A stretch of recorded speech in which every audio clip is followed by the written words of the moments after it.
Hello, everyone. My name is Michael Schatz, and I'm your host for today for the Galaxy Training Academy's Meet the Expert series. Our guest today is Dr. Gareth Price. Gareth is the project lead of Galaxy Australia and has more than 20 years' experience as a bioinformatician and genome scientist. His expertise spans experimental design, assay performance, data QC, data analysis, and data interpretation, from the early printed microarrays to the very latest next-gen platforms. His work also involves a variety of model organisms from microorganisms, fruit flies, mice, and humans, as well as non-model organisms with limited genome information. To learn more, visit usegalaxy.org.au. Gareth, thank you so much for joining us today. Thanks, Mike. Pleasure. What I'd like to do is first talk about you and your background, and then talk about Galaxy Australia. So, first of all, how did you get started? Were you always interested in genomics? It's a great question, actually. And I'll try not to go too far back, but I was heavily invested in evolutionary genetics and embryonic genetics through my undergrad and through my honors year.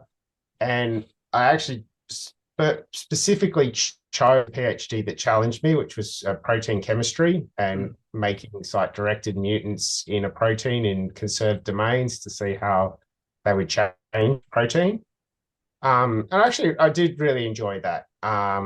However, when I was just coming to write up my PhD, the head of pathology at the hospital I was working at gave the weekly seminar on this super cool intersection between computers and transcriptics, which really wasn't even a term at the time, I don't think. It was about the first Affymetrics, the early Affymetrics days. Yeah. And I was just blown away, to be honest. And I knocked on his door in a moment of bold rashness and said, "Have you got a job for me?" And he said, "I do. Go out and source us a microarray, go and do a lit search, a company search, and we're going to get started." And I worked for him for 17 years doing microarrays and then next gen sequencing. So I guess I've always enjoyed that intersection between biology and computers is probably the core statement in that. Yeah. I mean, I think you said, even as an undergraduate, you had this biology interest, and then you kind of took a leap of faith and got kind of more connected to the computational side. That's amazing. Yes, yeah. What kind of projects are you working on now? What are you most excited about? Most excited about, I mean, there's some very practical under the hood ones, like a big project we've just finished as a collective about making sure we can trust the identity of our Galaxy users through better authentication. It sounds very behind the scenes, but actually has real practical implications for how we resource them, how we share data. We actually had a conversation today about moving data from our largest national sequencing provider, AGRF, into Galaxy. And that can only be done if we trust who our Yeah. users are from both sides. But that's the infrastructure side, I guess, the code side. I really enjoy, and I guess I have that luxury sitting with a bird's eye view over Galaxy Australia about seeing what our projects do. And Australia has really moved heavily as a nation into biosecurity concerns and ecological concerns and threatened species. And they probably provide the major visible arms of what we know our users are doing is trying to understand what's coming into Australia, try to limit its exposure to different environments through biosecurity, making good choices on our soft, cuddly animals, where we distribute them around the country so that they stay surviving for another generation. Those are satisfying projects to be connected to, and they are also inherently complex. Yeah. Biosecurity concerns resonate with me because my background was medical pathology and making a call on a newborn infant. Do they have a rare genetic disorder? It's not a huge leap to say we're bringing this plant into Australia. It has millions of dollars of economic potential, but we're not sure it's carrying a virus. Can we do our best efforts to screen that and be confident we can release it into our environment? Those are questions you want to get right. So yeah, they're fun ones to be involved with. Absolutely. So I'm curious. I mean, it sounds like you work really closely with a number of, projects and national initiatives. Like, how did those projects get started? Um, yeah, it's a good question. Many of them get started through actually our funding umbrella, which is Bioplatforms Australia. They have a series of framework initiatives where they produce. They go out and solicit consortiums, solicit members of research to come together under an umbrella. Yeah. One of the recent ones we're talking about is the potential to understand venom products. We all know Australia's famous for how many different species can kill you if you look at them sideways. And so we're pouring that into research. So by platforms or BPA, they pay for data sets to be produced with the luxury. The incentive for the researcher is they get an embargo period to analyze that data, and then it goes public. And we know from polling the data portal that data is used globally to intersect into large consortiums to add value to people's data sets. So the framework initiatives, I think we try to work closely with. And what we've actually done in the last 12 months is intersect with the new frameworks and we go in hard. We pitch Galaxy, we pitch our national e-research infrastructure to them. Pardon me, sorry, from the get-go, so that people that aren't necessarily bioinformaticians, aren't necessarily omics experts, but are domain experts can start analyzing their data. So that's been really rewarding actually, because kind of get it right from the front. We're not coming in later trying to Yeah. change expectations. Yeah, that sounds incredibly meaningful to be able to support those initiatives and also to work hand in hand, from the very beginning, so you can have kind of all the proper tooling and compute in place for that. So maybe you could tell us a little bit about Galaxy Australia. Like, what is it? How did it get started? How does it relate to other galaxies? Yeah, sure. And funnily enough, the timing's quite good. I've just recently submitted a national award to be recognised as a platform, and I'll be on bated breath to see if I'm a finalist and a winner later this year. Um, but it made me articulate who are we? How long have we been around? And really think, about that message. So um, I intersected with Galaxy, funnily enough, before Galaxy Australia even existed, before I even knew the potential for it existed. And that was through a collaboration with Erasmus Medical Centre and Andrew Stubbs, who is still in the Galaxy community. Um, For sure. we were doing a medical project with him and his team, which was very rewarding. And then a change out of the hospital career, and I'm getting to your question. I intersected with the e-research field, and at that time, we were running 3 galaxies across Australia, and you know, to be honest, not doing any of them particularly well. Um, all 3 were different. The training galaxy was blown away pretty much every month to allow it to survive on the size of the VM we had it on, which meant there was no consistency like, with the Galaxy Training Academy, where someone can come to a galaxy, learn, and then come back 2 or 3 months later and keep learning and keep building using their own data. We didn't have that because we had to blow it away.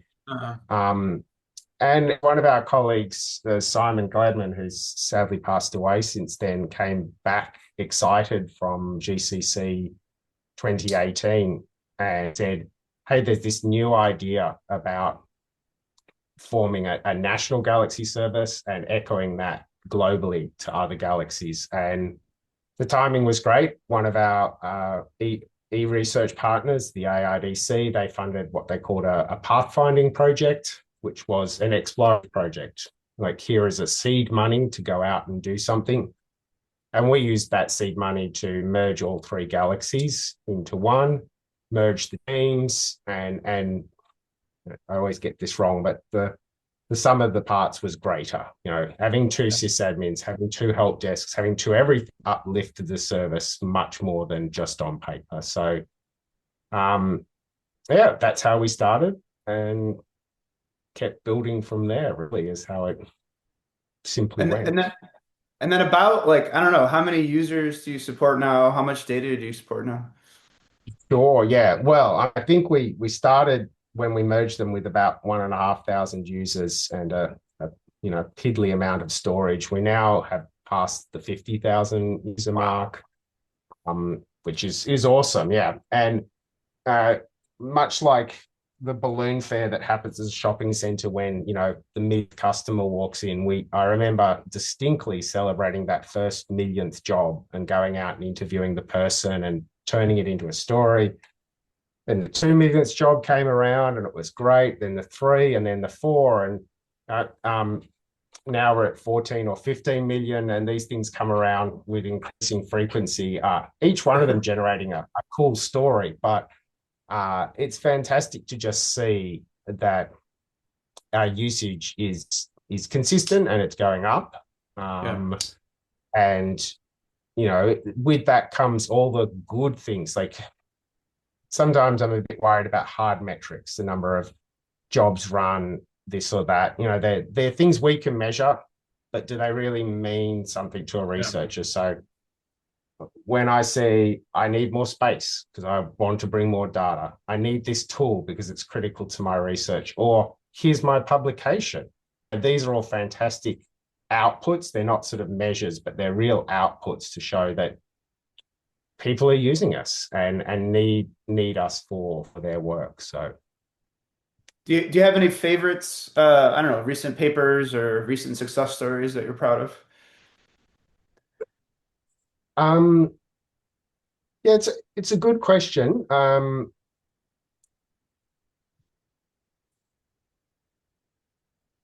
I did just do a lit search, so I should know better than this. Um, I think the ones that again, it's going to come back to the earlier part of our conversation where we can see real changes. So there's the core basic research, which Galaxy does so well, and if a paper uses fast QC and trimming and maps against a reference we hold, that's great. That is Yeah. someone who couldn't do that without Galaxy. But when you get, say, a paper out of the Threatened Species Initiative that talks about decisions made on a critically endangered species and placing individuals back into nature such that you're maximizing their genetic diversity and the ability for that species to continue to thrive, that feels a lot more real, and Yeah. feels like that. And so, yes, those papers are coming out. The last one was February this year that I noticed. So they're the ones I really do enjoy tracking. Yeah, those are amazing. I think I saw also that Galaxy Australia has support for like AlphaFold and other AI tools. How do you see that moving in the field? Rapidly, actually. AlphaFold has been a great boon to the service. We track, hundreds of thousands of those jobs. And AlphaFold's a great example of, um, you think you've got it right. We did user testing. We made sure we understood the tool, but how to present it back to researchers. And almost immediately after we released it, when it was a single monomer, the question was, can I now do multimers? Can I do Yeah. dimers, trimers, etc.? And again, yeah, last week we had a request for I would like to, do a pairwise combination of an entire proteome against itself. Can you help that? And that's hundreds of thousands of combinations together. And so we can make something, we can release it, and then it's fantastic because it takes a life of its own on with the research community. So um, yeah, AlphaFold, great example of fundamentally changing tool. On top of that, I guess we are really heavily trying to understand both the good and the pitfalls in assisted, AI for workflow generation, Yep. for um, everything outside of Galaxy, like tool grant writing to code review. I must admit, yesterday, in lieu of our very capable help desk lead taking some leave, I've been taking over our help desk, and AI chatbots were fantastic for troubleshooting tools that didn't work in a way that I can't contain the biological knowledge to effectively critique a standard out error.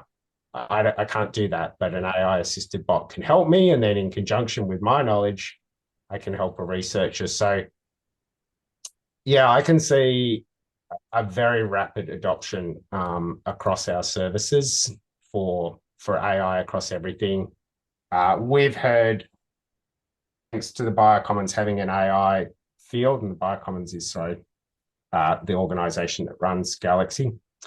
They've gone out and surveyed Australia and asked a number of questions about how do you feel about AI and life science. And I guess my ears pricked up a bit at a personal passion topic of mine, which is data sovereignty.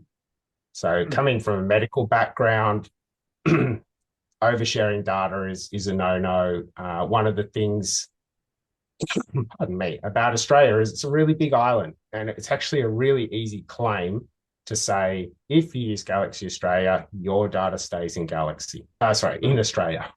Right, right. Um, might not mean much, but when you intersect that with grant applications, often there is a clause about data sovereignty and data location. So uh, what the community is telling us in Australia is they are very uncertain about how they might apply AI tools to their research data with respect to sovereignty. And I think that's where we're setting ourselves quite a bit of homework of late to really pull that apart and understand if we support AI deeply in Galaxy, what statements can we make for researchers to be confident that it's their data has been exposed in the most reasonable way. Yeah, That was a very those considerations are becoming really important. We're in this new era and, we like to think, the companies, the platforms are doing the right things, but having that sort of, that guarantee that the data will just never leave the country, that feels reassuring at times. yeah, yeah, yeah. Look, we've been very rarely, but not never challenged on it. Hmm. So it's nice to be able to say. Yeah, that's excellent. What's your favorite Galaxy feature? Oh, um, I will put two hats on. So I'll put a Okay. user hat on and an admin hat on. Yeah, please. So as a user, it is absolutely the workflow canvas. Yeah. I love building a workflow. I don't mind starting from that blank canvas and picking apart the journey that my data is going to take. So that absolutely is. If I've got a choice between run a tool or a workflow, I'm going to put that single tool in a workflow and run it in a workflow just because it'll scale better. You Yeah. know, I and it's less error prone to me. So yeah, workflow editor for sure. As an admin, and maybe some of our users don't know this, so maybe I should oversharing, but the capacity to impersonate a user and see the Hmm. kind of errors seen.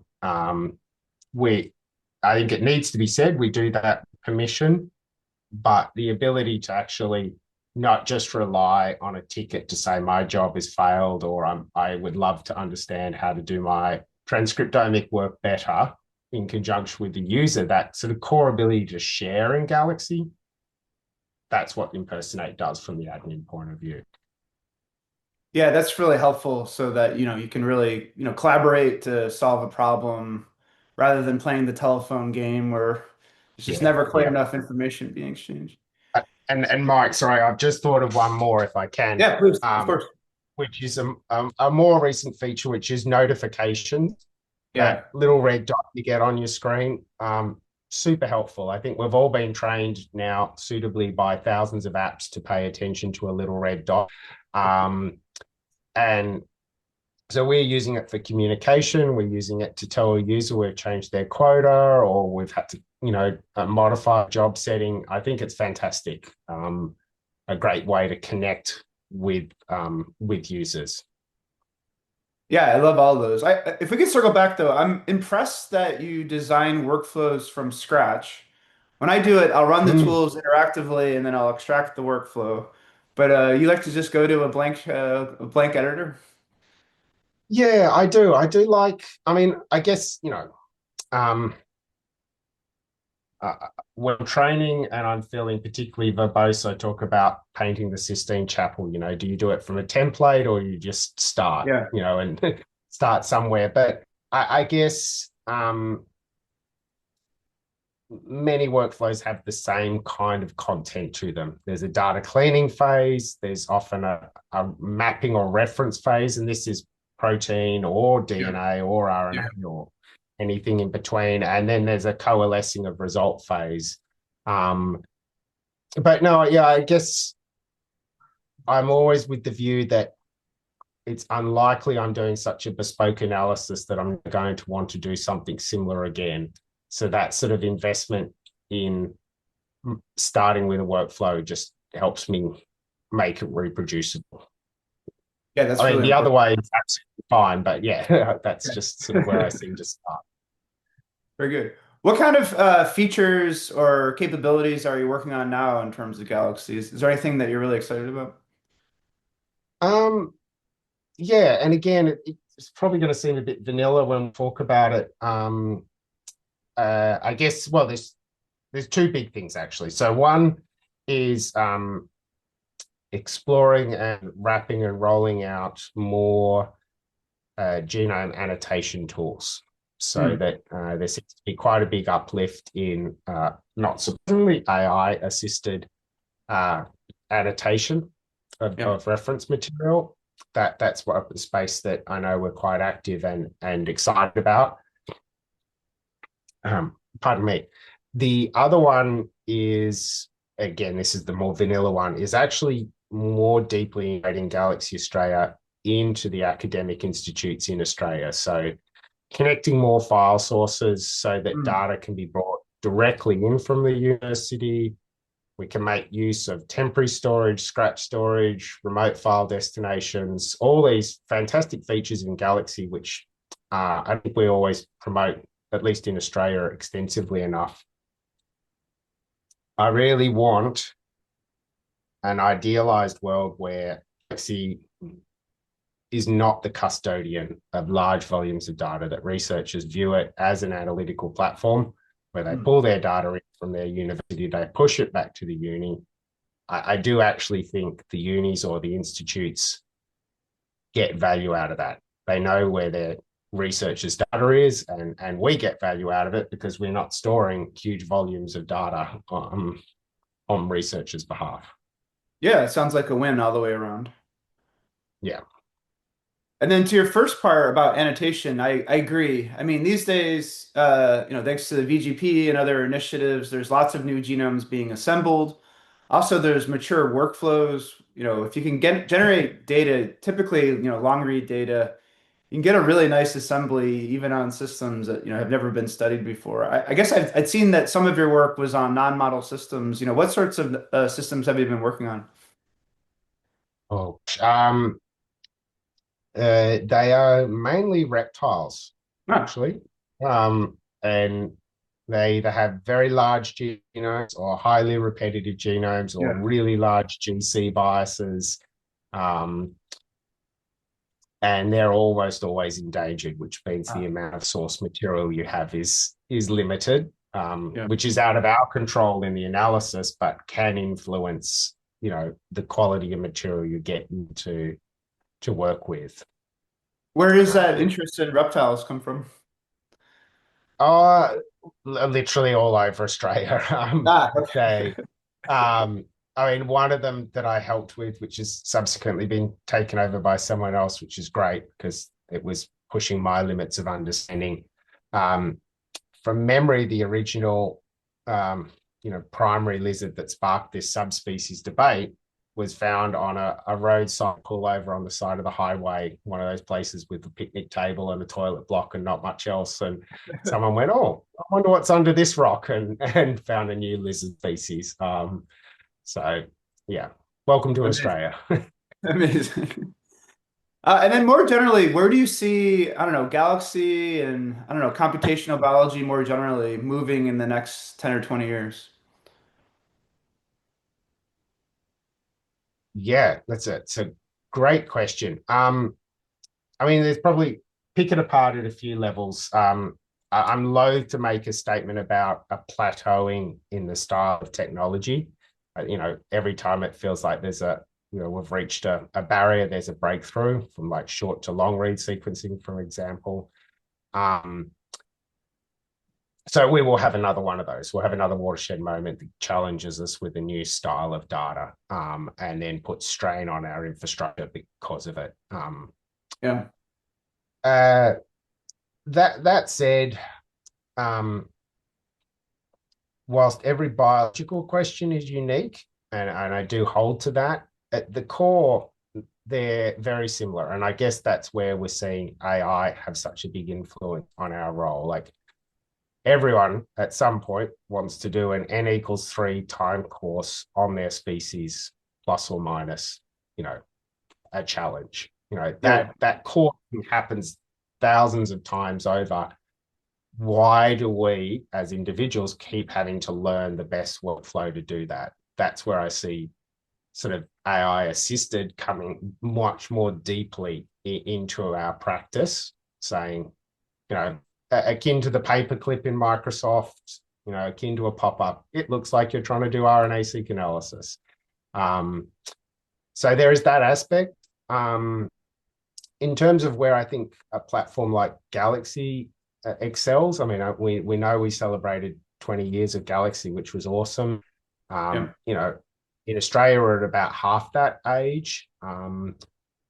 I still love this notion that we have multiple generations of researchers now around the world, that people that started as honors and PhDs are now teaching and mentoring the next second and third generation of students, and they're all able to say, I worked in Galaxy, it's still around, go and do your research there. I think that, to me, is really cool. If I want to believe that, and I really do want to believe that you know it's um, it's something that's going to be around. What it looks like, I hope it'll still be a GUI. It'll still have all its features. I can't imagine in 10 years what it actually looks though. Yeah, it's very rapidly evolving. I like as to your point earlier, I mean, I think the GUI will, some version of the GUI will be around forever, but I also see, increasingly roles for chatbots and other kind of interfaces, not to mention all the APIs. So I guess that's our Yes. reality is rather than sort of one entry point, multiple entry points, depending on the type of analysis that we're doing. Yeah. Yeah. Yes. And that's got us excited as well. Yeah. And then if I can kind of step back for a moment, you talked about, there's always new technologies, these days.